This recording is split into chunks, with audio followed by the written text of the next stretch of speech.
ఇప్పుడు కేవలం 7,999K up to 10 kgs వరకు బరువు తగ్గి అధిక బరువు నుంచి వచ్చే ప్రధాన సమస్యలను దూరం చేసుకోండి. తెలుగులో టాప్ హీరోయిన్ ఎవరు అంటే అదో కన్ఫ్యూజింగ్ క్వశ్చనే. గతంలో ఆన్సర్ దొరికేది, కానీ ఇప్పుడు సమాధానమే దొరకడం లేదు. స్టార్ హీరోయిన్ అంటే ఇద్దరు ముగ్గురు గుర్తుకొస్తారు. మరి వీళ్ళలో టాప్ ఎవరు? Have a look.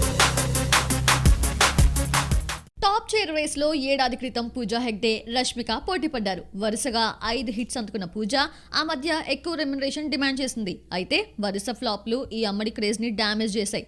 చివరికి తెలుగులో ఆఫర్స్ రాని పరిస్థితికి చేరింది. టాప్ హీరోయిన్ కాస్త ఫేడ్ అవుట్ అయిపోయింది. అనుష్క ఒకప్పుడు నెంబర్ 1 హీరోయిన్ గా గట్టి పోటీ ఇచ్చినా వెయిట్ పెరిగి ఆఫర్స్ కి దూరమైంది.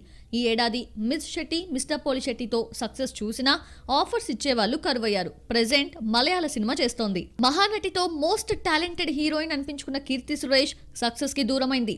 దసరాతో మళ్లీ ఫామ్ లోకి వచ్చిందనుకుంటే బోలా శంకర్ తో నిరాశ తప్పలేదు. తెలుగు ఆఫర్స్ లేకపోవడంతో హిందీలోకి అడుగుపెట్టిన కీర్తి టాప్ చైర్ కి పోటీ పడేంత సీన్ కనిపించడం లేదు.